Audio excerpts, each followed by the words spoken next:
বড়দেরকে প্রণাম আর ছোটদেরকে ভালোবাসা জানিয়ে আমি শিপ্রা মজুমদার আজকে আবার একটা নতুন রেসিপি নিয়ে তোমাদের কাছে চলে এসেছি। আশা করি রেসিপিটা তোমাদের ভীষণ ভালো লাগবে। তাহলে দেখতে শুরু করো এখন থেকে। আজকে আমি তোমাদেরকে কি দেখাতে চলেছি দেখো বন্ধুরা। এখানে আমি একটা কড়াইয়ের মধ্যে বেশ খানিকটা জল নিয়ে নিয়েছি, বাঁধাকপি কেটে নিয়েছি, একটা মাঝারি সাইজ করে কেটেছি, খুব কুচি করিনি। এবারে এইটাকে ভালো মতন করে একটু সেদ্ধ করে নেবো, ভাপ দিয়ে জলটাকে ফেলে দেবো। একটু ওলটপালট করে ওপর নিচ করে দিচ্ছি।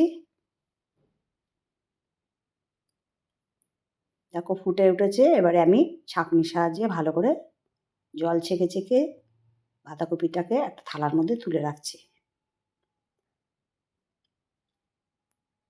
এইভাবে সমস্ত বাঁধাকপিটাই আমি জল ছেঁকে ছেঁকে তুলে নেব। বাঁধাকপিটা একটুখানি ভাপ দিয়ে নিলে বাঁধাকপির মধ্যে একটা গন্ধ থাকে, সেই গন্ধটা কিন্তু একদম চলে যায়। আজকে আমি ভীষণ স্বাদের অনুষ্ঠান বাড়ির মতন একটা বাঁধাকপির রেসিপি তোমাদেরকে তৈরি করে দেখাবো। জল ছেঁকে সমস্ত বাঁধাকপিটা দেখো থালার মধ্যে তুলে নিয়েছি। মাছের মাথা দিয়ে আজকে এই রেসিপিটা তৈরি করব, তাই জন্য এখানে রুই মাছের মাথা নিয়ে নিয়েছি।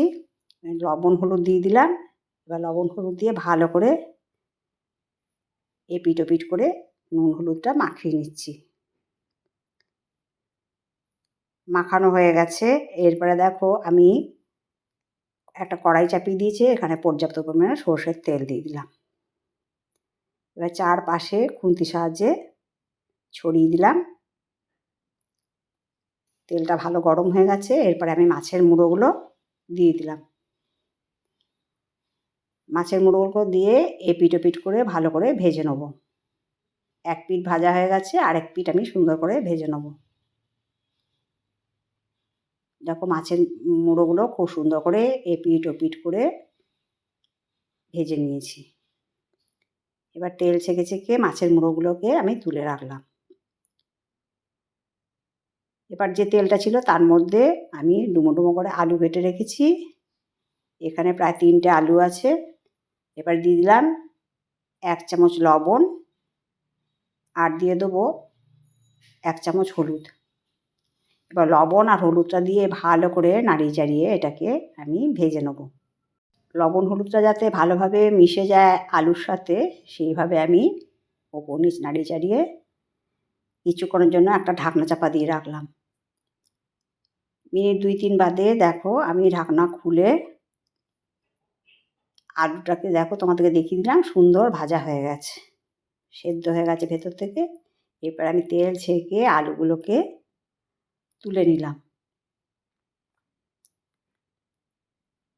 আজকের বাঁধাকপির রেসিপিটা এত সুন্দর স্বাদ যে তোমরা ভুলতেই পারবে না।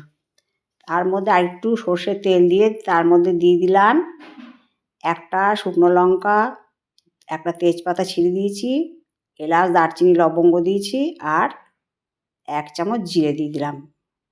মশলাটা যখন ভাজা হয়ে গেল ফোড়নটা, তারপরে আমি দিয়ে দিলাম কুচিয়ে রাখা পেঁয়াজ।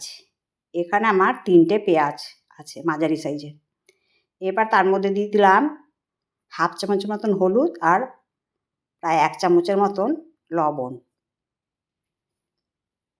দিয়ে এবারে আমি এটাকে সুন্দর করে নাড়িয়ে চাড়িয়ে একটু ভেজে নিয়েছি। তার মধ্যে দিয়ে দিলাম থেতো করে রাখা কিছুটা রসুন। এখানে 4-5 কুচি কোয়া রসুন আছে, আর দিয়ে দিলাম গ্রেট করা আদা প্রায় 1/2 ইঞ্চির একটু বেশি। এরপর দিয়ে দিলাম বেশ কিছুটা মটরশুঁটি। মটরশুঁটি দিয়ে সমস্ত কিছু আমি আবার ভালো করে ভেজে নিচ্ছি। পেঁয়াজ আদা রসুন অলরেডি ভাজা হয়ে গেছে। এরপর দিয়ে দিলাম 1.5 খানার মতন টমেটো, একটা বড় সাইজের টমেটো আর একটা ছোট সাইজের টমেটো 1/2 খানা দিয়ে কিছুক্ষণের জন্য ঢাকনা চাপা দিয়ে এটাকে আবার কষিয়ে নিচ্ছি যাতে সেদ্ধ হয়ে যায়। এরপরে দিয়ে দিচ্ছি এখানে জিরের গুঁড়ো 1.5 চামচ, আর দিয়ে দিচ্ছি লাল লঙ্কার গুঁড়ো 1 চামচ। এবারে যাতে না লঙ্কা বা জিরের গুঁড়োটা পুড়ে যায়, সেই জন্য আমি এর মধ্যে খানিকটা জল দিয়ে ভালো করে নাড়িয়ে চাড়িয়ে দিলাম। এবার ঢাকনা চাপা দিয়ে নিচ্ছি। যাতে মশলাটাকে সেদ্ধ হয়ে যায়, কাঁচা গন্ধটা চলে যায়, আর মটরশুঁটি আর টমেটোটাও সুন্দর সেদ্ধ হয়ে যায়। দেখো খুব সুন্দর সেদ্ধ হয়েছে। ভালো করে নাড়িয়ে চাড়িয়ে এটাকে আবার কষিয়ে নিচ্ছি। দেখো তেল বেরিয়ে এসছে। মশলাটা আমার এখানেই রেডি হয়ে গেছে। এরপরে আমি সেদ্ধ করে রাখা বাঁধাকপিগুলোকে সম্পূর্ণটাই দিয়ে দেবো। প্রথমে অল্প একটু বাঁধাকপি দিয়ে মশলার সাথে ভালো করে নাড়িয়ে চাড়িয়ে নিলাম। তারপরে সম্পূর্ণ বাঁধাকপিটাকে দিয়ে দেবো। বন্ধুরা, আমি যেভাবে রান্না করছি তোমরা যেন একটু স্কিপ করো না, তাহলে কিন্তু আমি কি কি মশলা দিচ্ছি না দিচ্ছি তোমরা কিন্তু বুঝতে পারবে না। সম্পূর্ণ বাঁধাকপিটা দিয়ে দেওয়ার পরে আমি ওপর নিচ ভালো করে মশলার সাথে মিশিয়ে নিলাম। দিয়ে আবার 5-7 মিনিটের জন্য ঢাকনা চাপা দিয়ে রেখেছিলাম। ঢাকনা উঠিয়ে দিয়ে তারপর দেখো একটু ওপর নিচ করে নাড়িয়ে চাড়িয়ে দিচ্ছি। এখন অল্প অল্প জল আছে, আবার একটুখানি ঢাকনা চাপা দিয়ে দিলাম। ঢাকনা চাপা দিয়ে এই রান্নাটাকে করে নিতে হবে। বাঁধাকপিটা কিন্তু অনেকটাই নরম হয়ে গেছে, দেখতে পাচ্ছ রান্নাটা বেশ অনেকটাই হয়ে এসছে। এরপরে আমি ভেজে রাখা আলু আর মাছের মুড়োটা দিয়ে দিলাম। দিয়ে মাছের মুড়ো আর আলুটার সাথে বাঁধাকপিটাকে ভালো করে নাড়িয়ে চাড়িয়ে কষিয়ে নিচ্ছি। এবার মাছের মুড়োগুলোকে একটুখানি মাঝখান থেকে ভেঙে দেবো। খুব বেশি গুঁড়ো গুঁড়ো করবো না, জাস্ট অর্ধেক করে ভেঙে দিলাম। বেশি ভেঙে দিলে কিন্তু কাটা কাটা হয়ে যাবে, তখন খেতে ভালো লাগবে না। দেখো ভেঙে দিলাম 2 আধখানা করে। দিয়ে এবার ভালো করে কপিটার সাথে মাছের মুড়োটাকে মিশিয়ে নিচ্ছি। এইভাবে বেশ কিছুক্ষণ ধরে রান্নাটা করে নিতে হবে। এরপরে আমি দিয়ে দিচ্ছি স্বাদটাকে ব্যালেন্স করার জন্য 1 চামচ চিনি। এই চিনিটা দিলে পরে বাঁধাকপিটা আরও নরম হয়ে যাবে আর খুব সহজে রান্নাটা সুন্দরও হয়ে যাবে। দেখো এইভাবে ভালো করে বাঁধাকপির সাথে চিনিটাকে ভালো করে মানে নাড়িয়ে চাড়িয়ে রান্না করে নিচ্ছি। আর যারা চিনি খেতে পছন্দ করে না তারা কিন্তু এই চিনিটাকে স্কিপ করতে পারো। এরপরে দিয়ে দিলাম 1 চামচের মতন, একদম ছোট্ট চামচের 1 চামচের মতন গরম মশলা। গরম মশলাটা দিয়েও কপিটাকে ভালো করে নাড়িয়ে চাড়িয়ে রান্না করে নেব। বন্ধুরা, আজকের রেসিপিটা যদি তোমাদের ভালো লাগে তবে লাইক, শেয়ার, কমেন্ট আর সাবস্ক্রাইব করে আমার চ্যানেলের পাশে থাকার জন্য অনুরোধ করছি। আর যদি কোনো নতুন বন্ধু এসে থাকো অবশ্যই বেল বাটনটা অন করে দিও, তাহলে সমস্ত নোটিফিকেশান তোমাদের কাছে পৌঁছাবে।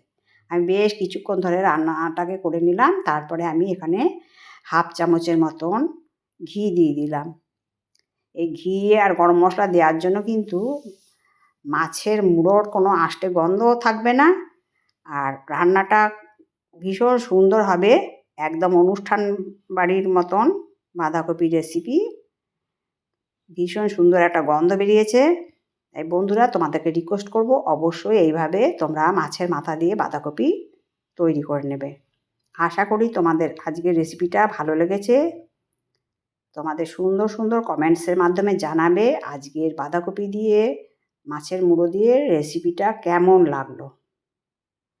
অনুষ্ঠান বাড়ির স্টাইলে বাঁধাকপি আজকে তোমাদেরকে রান্না করে দিলাম। দেখো এবার আমি কিছুক্ষণ রেখে দিলাম স্ট্যান্ডিং টাইমে। কত সুন্দর রান্নাটা হয়ে গেছে। এরপর আমি একটা বাটির মধ্যে সার্ভ করে নিচ্ছি। আমার যত কাছে দূরের বন্ধু আছো তোমরা আমার প্রাণ ভরা ভালোবাসা নিও। দেখো রান্নাটা কমপ্লিট হয়ে গেছে, কত সুন্দর দেখতে লাগছে। তাহলে আরেকবার তোমাদেরকে রিকোয়েস্ট করছি এরকম অনুষ্ঠান বাড়ির স্টাইলে বাঁধাকপি রান্না করে অবশ্যই ট্রাই করবে বাড়িতে। তাহলে আজকে এই পর্যন্ত রাখলাম। অন্য কোনো দিন অন্য কোনো রেসিপিতে আবার দেখা হবে। কেমন? টাটা।